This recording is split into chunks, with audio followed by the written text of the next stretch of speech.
Eccoci.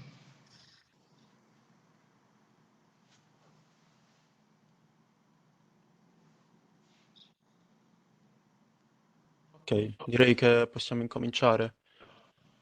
Sì, Prego. buongiorno a tutti, visto che stiamo registrando, Sì, salutiamo chi dovesse vedere la registrazione. Questo è buongiorno a tutte e tutti. l'incontro specifico dedicato al... Tra l'altro non so a sto punto se farlo in inglese oppure in italiano, perché in teoria forse dovremmo farlo in inglese perché in questo modo gli studenti potrebbero... Credo di Ok. sì, Ferdinando. Okay, so let's switch to English. And, Yes. this is the specific orientation meeting for the Erasmus Plus program of our course of study. And it will be best introduced by Dr. Todisco, who has the stage now. Good morning, everybody.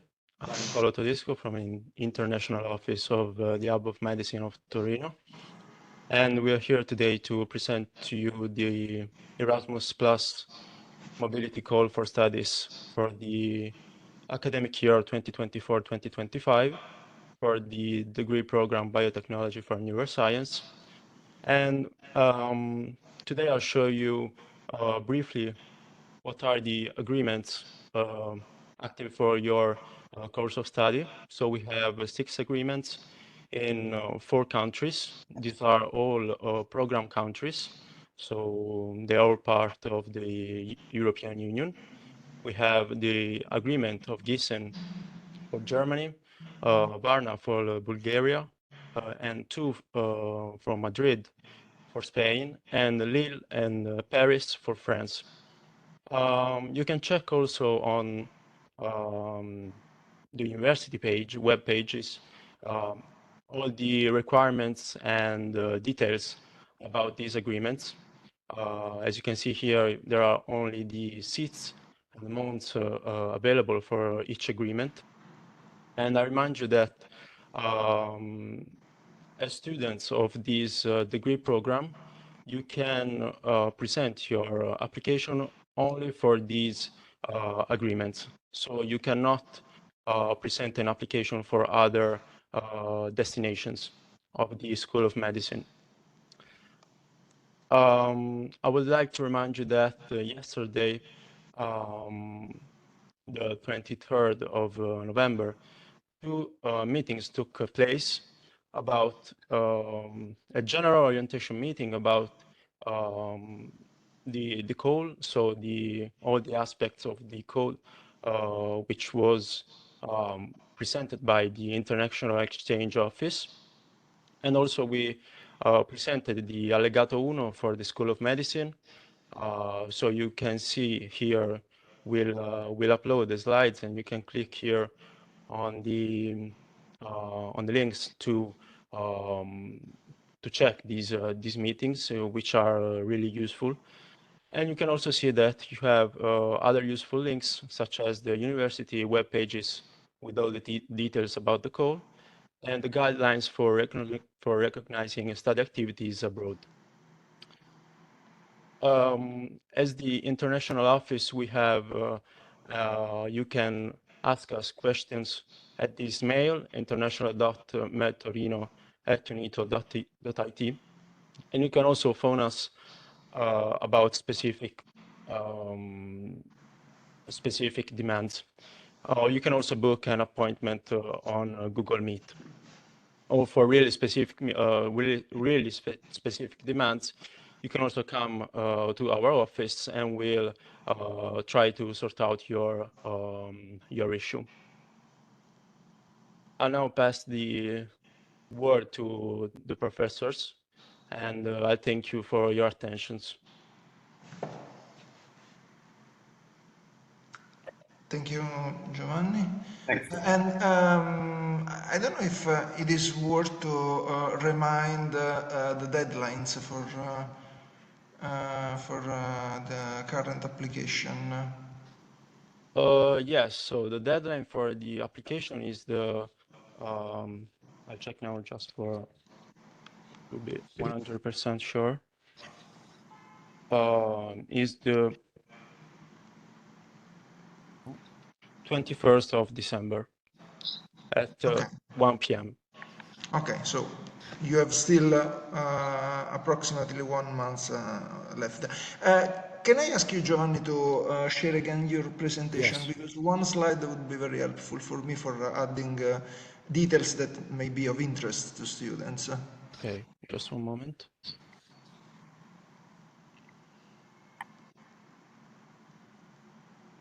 Which one? The one on the different, yes, this one, thank you. Okay. I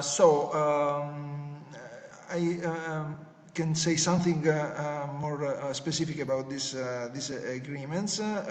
They are active at the moment, not only in theory but also in practice, because we have students who have been successful last year in the call. So we have now one student in Gießen, one in Madrid, and one in Lille and one in Paris. So it's four, if I'm not forgetting, but it seems to me that it is four.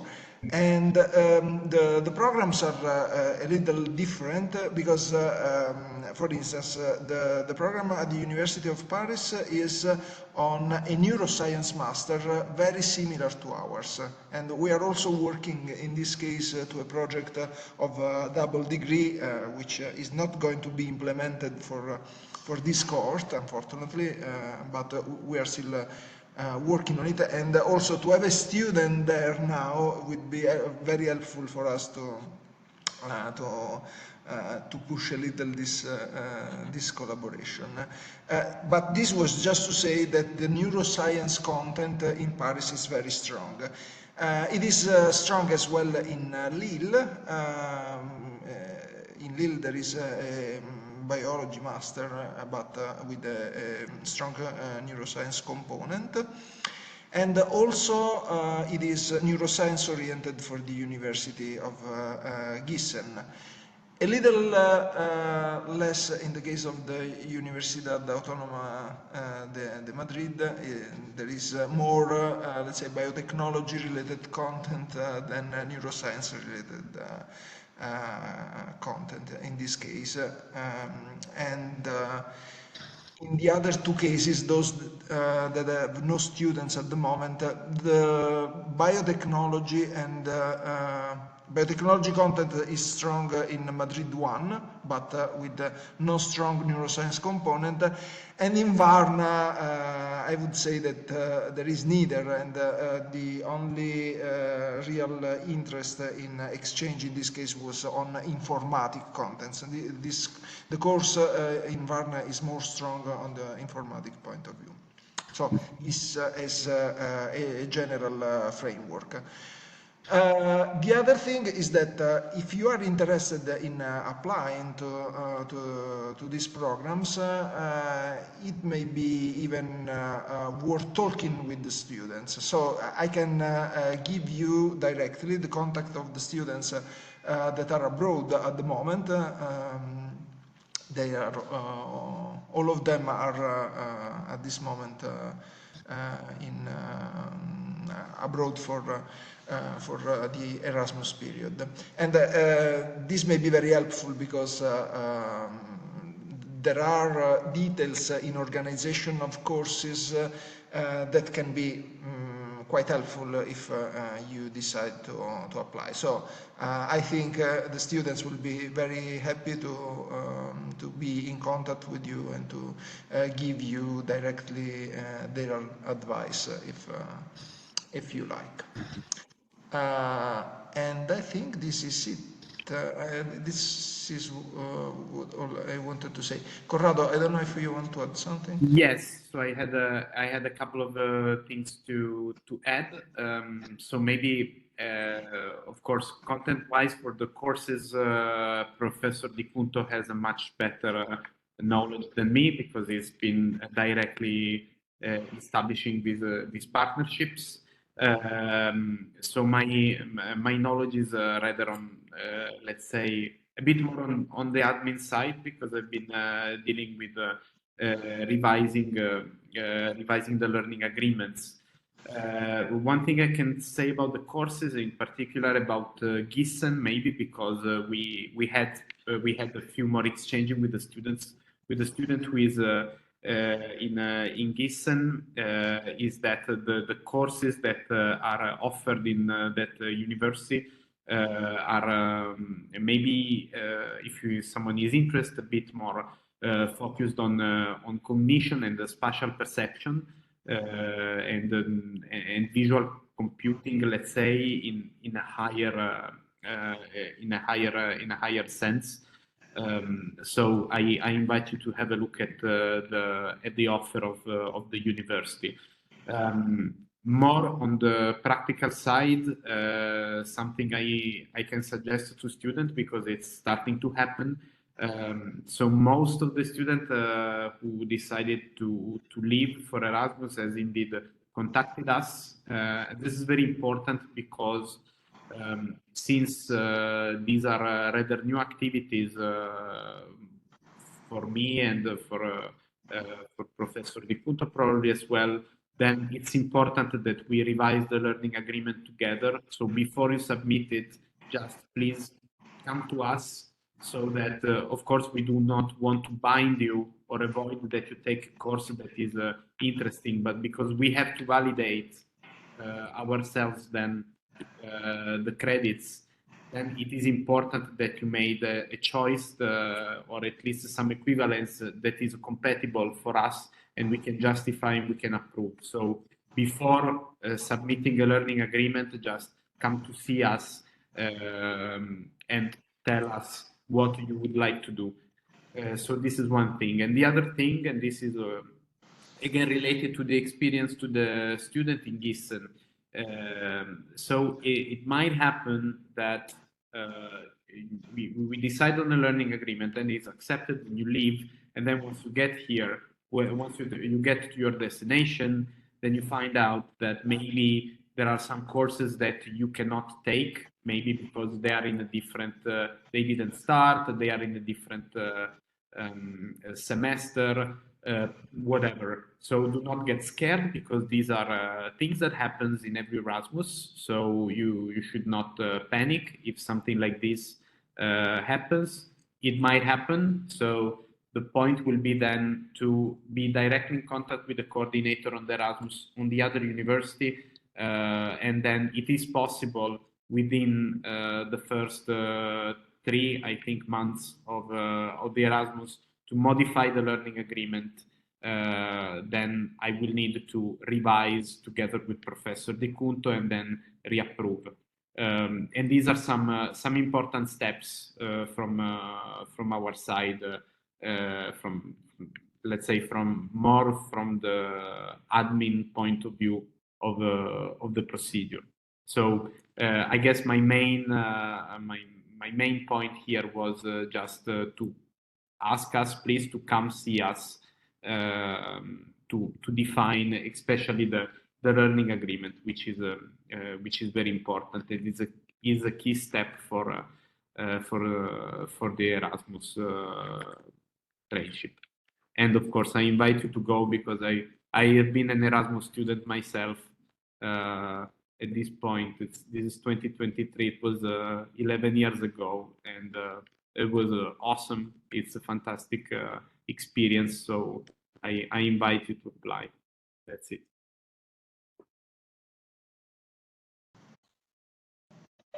Thank you, Corrado. I think that at this point of the application process, it may be worth to give students some clear messages that probably we should have better started with, but anyhow, I think we can do it now. And one is in all the destinations that we selected, there is neuroscience related content, something that is related to the program, and so you can find a good experience in this location. So this is the first message. So at this moment, probably thinking too much about the details can be more confusing than else. So what I think is that you should decide first if you would like to be abroad and make this experience. If you like the idea, then this destination give you a real opportunity that is very correlated to what we are doing in the course. Second thing important is that we are reasonably flexible. Okay, so with the students that are already abroad, we have to accommodate a lot of different details, which we did not foresee at the beginning, but were important. Now we have more experience, and I think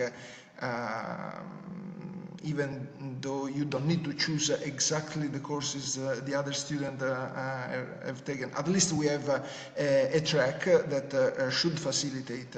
So it would be really worth also to talk to the students. But the best thing you can do in this moment to decide whether to apply is to give a general view to the courses that are offered in the proposed destination. Because if you find something that you like and that is reasonably close to biotechnology and neuroscience, then we are flexible enough to smoothen all the possible difficulties that may arise. So at this point, it's a real general decision that you have to take. Then you have to consider that the evaluation, since you are first year, mostly, the evaluation will be done based on your previous academic CV. So the strongest criteria are your grades, your graduation grades in first level degree. And then you can have additional points for your linguistic skills, because in all these destinations there is a requirement for some level of the local language, but this can give you also points. So there will be more probability of being successful in destinations for which you have you can demonstrate to have some language proficiency. Okay, these are the other thing. And with this, I don't think I have more to say. I don't know if Giovanni has something to add, because if there are any questions, I'm here to you can reply about move to questions from the few connected students which we see. Yes.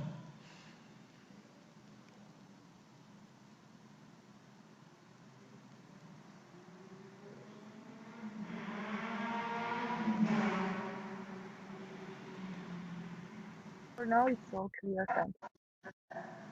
Okay, so we're okay with Valentina. I don't know about Erika. Hi, Erika. On chat, she said that's fine. She says no, thank you. Okay, okay. Okay, so this recording will be available on through a link from the course website, and thank you for attending. Posso chiedere ancora una cosa?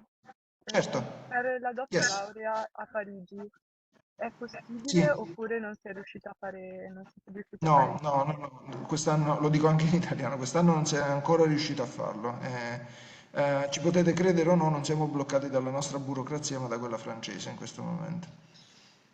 perché cioè, anche per loro è complicato incastrarsi con il nostro. Diciamo che fare un periodo così lungo di Erasmus con loro è stato il primo passo, perché poi nel progetto di doppia laurea in realtà ci sarebbe un intero anno di frequenza in uno dei due atenei, quindi ci sarebbe proprio uno scambio. Quindi avere questo accordo iniziale diciamo, ci è servito, ma purtroppo non ce l'abbiamo fatta per la vostra coorte, mi spiace. Va bene, la ringrazio.